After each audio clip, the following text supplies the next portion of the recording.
Using multiple lights in your portrait photography is a great way to add depth and dynamic to your images. And in this video, I want to give you 5 tips on how to use multiple lights in your portrait photography. So let's get to it. Tip number 1, you need to have a vision. You need to know what look you're trying to get. The worst thing you can do is just bring in a bunch of lights and set them up and just see what happens. Have an idea of what you want, what lights you need to achieve it, where those lights need to be placed. Have some sort of vision before you jump into doing your portraits. By knowing what look you're trying to get and knowing what lights you need, that's going to make the rest of the process 10 times easier. So have a vision.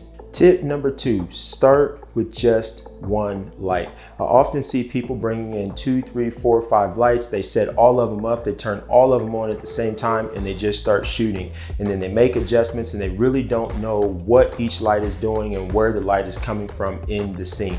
So start with one light, see what that light is doing, dial that light in, turn that one off, turn on your next light, see what that light is doing, dial that one in, and do that for each light individually. Then once you have each light where it needs to be, then you can start to build up your lights, turn all of your lights on, and then you can make your adjustments from there. By doing that and knowing what each light is doing individually, you have better control to know where things are coming from. So think like a key light and a fill light. If you just turn them both on, you really don't know what the fill light is truly doing. How much of your scene is being lit by the key, how much is being lit by the fill. If something isn't right, should you adjust the key or should you adjust the fill? So by doing them individually, you know exactly how much light is coming in. And so that way you have more control over all of your lights once you bring them in together. Tip number 3, use a light meter to meter your lights.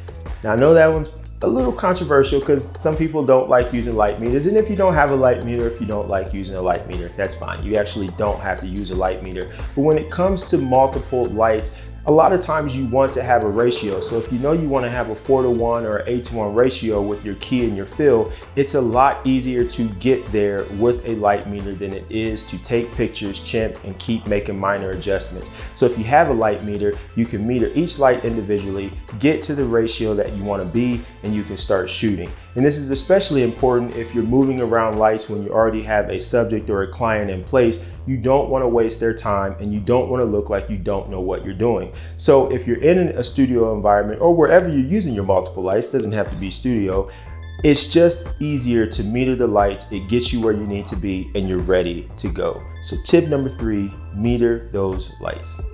Tip number 4, don't be lazy. If you're taking shots, and let's say, for example, you have a rim light or a background light. If it's not exactly where it needs to be, make the adjustment, move the light. You're already going through the work to use multiple lights and set up multiple lights anyway. Don't get lazy in the final stretch. Make those adjustments, move those lights around, change your flash power, whatever you need to do to get the shot, do that. Don't make all of this effort be in vain by setting everything up and then the light isn't where it really needed to be, and then you're looking at the images and you're like, oh, that light's a little bit too much on the side of the face. I should have moved it around a little bit. Don't be lazy. Move those lights, make those adjustments so that you can get the shot that you want to get. And tip number 5, use the right modifier for the look you're trying to get out of the light. It wouldn't really make much sense for me to use something like a 60-inch octa for a rim light when more than likely that's going to cause light to hit more of the side of the face or even the front of the face because the modifier is so big and it's going to be really soft. So for a rim light, I probably want more of a harder light to really edge out my subject. So a strip box would make more sense there. And this really goes back to tip number 1.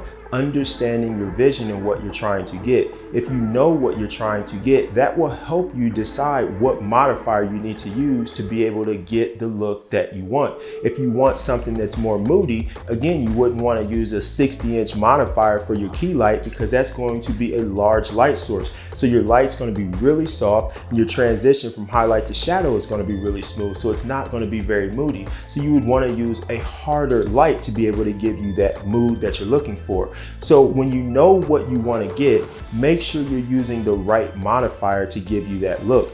When you're using the wrong modifiers, you're really going to be tripping over yourself because it's going to be tough to get that look. It's not to say that you can't with any modifier. You can make almost anything work with any modifier, but you're going to be working harder when you don't use the right modifier to get the look from the light that you're trying to get. So there you have it. For more tips and tricks in the future, make sure you're subscribed, ring that notification bell, and on your way out the door, please smash that thumbs up button. Thank you very much for watching this video, and until the next one, be a lion and don't concern yourself with the opinion of sheep.